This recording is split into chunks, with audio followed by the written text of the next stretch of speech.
Okey, ni soalan tambahan yang cikgu suruh buat homework. Dan ini adalah soalan nombor 1. Soalannya berbunyi, 180 hari yang lalu, sebuah pelaburan telah dilakukan. Pada hari ini, nilai pelaburan tersebut ialah RM45,000. Dengan kadar faedah 8% setahun, cari deposit pelaburan tersebut. Jadi kat sini dia bagi dalam bentuk hari. Macam mana tu? Okey, 1 tahun sama dengan 12 bulan sama dengan 365 hari. Lepas tu pula 1 bulan bersamaan dengan 30 hari. Jadi kat sini bila dia dah bagi 180 hari, kalau kita cari dia berapa bulan? Kalau 180 hari, dia bersamaan dengan 6 bulan. So, kita perlu tukarkan T ni kepada tahun. Okey, ni T dia. Dan ini adalah dia punya nilai pelaburan tu, orang panggil nilai tu S, dan faedahnya adalah R 8%. So dekat sini okey, kat sini kita cari, sebab kita nak cari P tau. P dia tak beri kat sini, so kita gunakan formula S sama dengan P tambah I. Kat sini kita masukkan apa yang ada, di mana S adalah RM45,000. Okay. P sama dengan 1 tambah RT. So P tak ada. Ni maintain dia RM45,000. 1 tambah 0.08 kita darabkan dengan sebabkan tadi 6 bulan kan, 6/12. Sebab kita nak kena letak figure dia dalam bentuk tahun.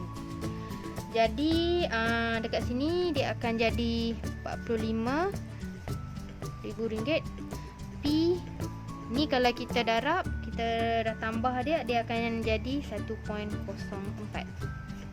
Jadi yang ni kita pindah pi sebelah. Darab kalau pindah pi sebelah dia jadi bahagi. Jadi P sama dengan RM45,000. Kita perkan dengan 1.04. Jadi P dia adalah RM 43,269.23. Ni adalah nilai P yang kita akan dapat pada akhirnya. Cikgu harap kamu semua dapat memahami dan kamu semua dapat tukarkanlah bentuk masa yang diberikan, sama ada hari, bulan ataupun tahun. Kamu boleh tukarkannya kepada bentuk tahun. Okey, baiklah, untuk soalan tambahan modul yang kedua pula ialah berbunyi, Encik Sabri telah meminjam RM1,000 untuk tempoh 3 bulan dan perlu membayar sebanyak RM1,016.25. Cari faedah yang dikenakan.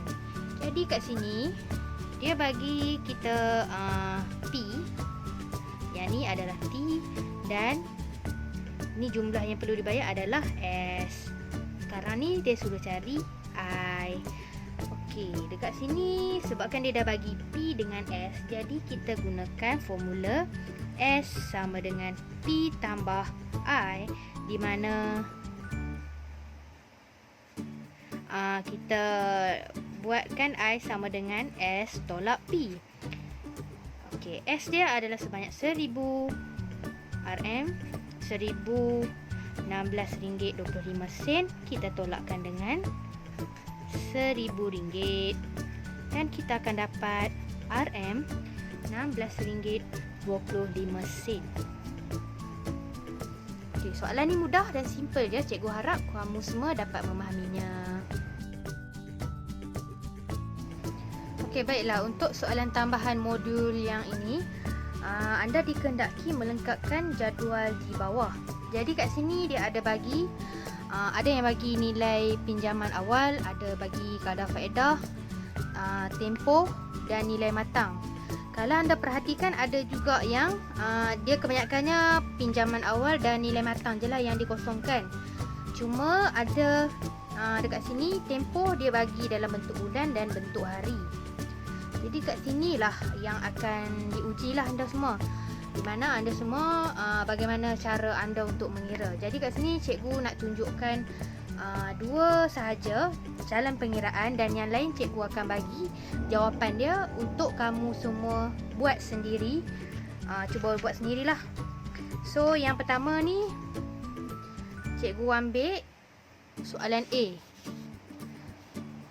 Okey, soalan A dia bagi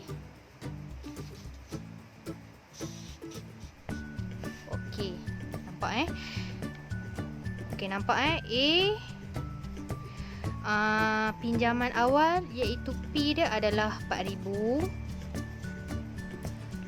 I pula R dia bagi 0.055 dan tempoh dia ada bagi 36 bulan. 36 bulan ni bersamaan dengan 3 tahun. Jadi cikgu terus tulis 3 lah. Kalau anda katalah ada yang macam mana dapat tu. Okey, kamu cuba je 1 tahun bersamaan dengan 12 bulan. Kalau macam kamu tak dapat kira pun, kamu tekan kalkulator, 36 bahagi dengan 12 akan dapat 3 tahun. Jadi cikgu harap yang tu cikgu tak perlu sentuh banyak sangat. Okey, ni kita dah ambil dah nilai-nilai dia. Jadi kita nak cari S ataupun nilai matang. Ni nilai matang yang dia kosongkan ni.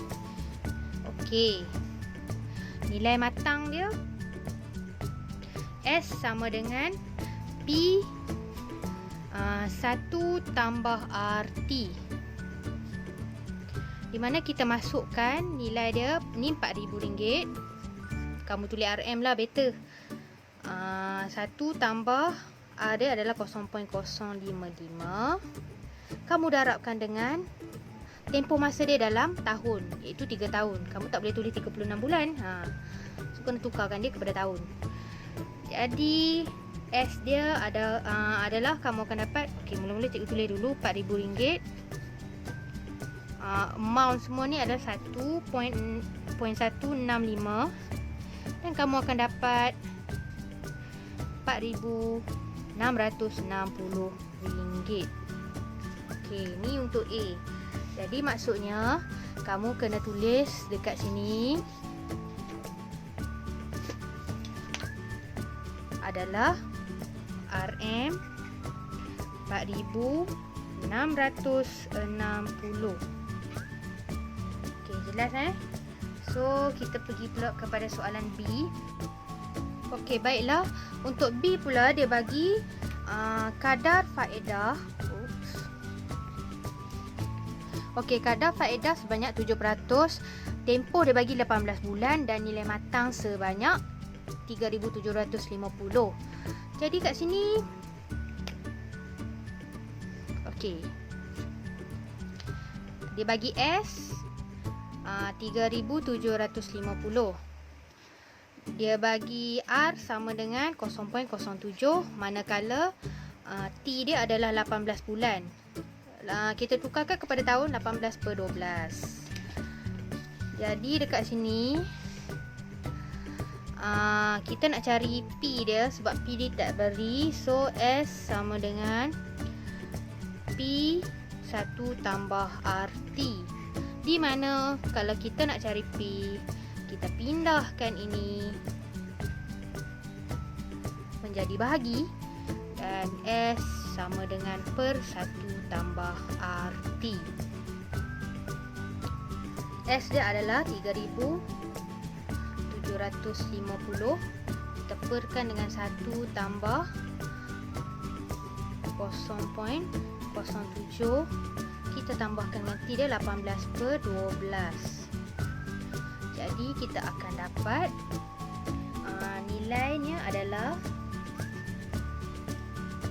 3,393.67 sen. So yang ni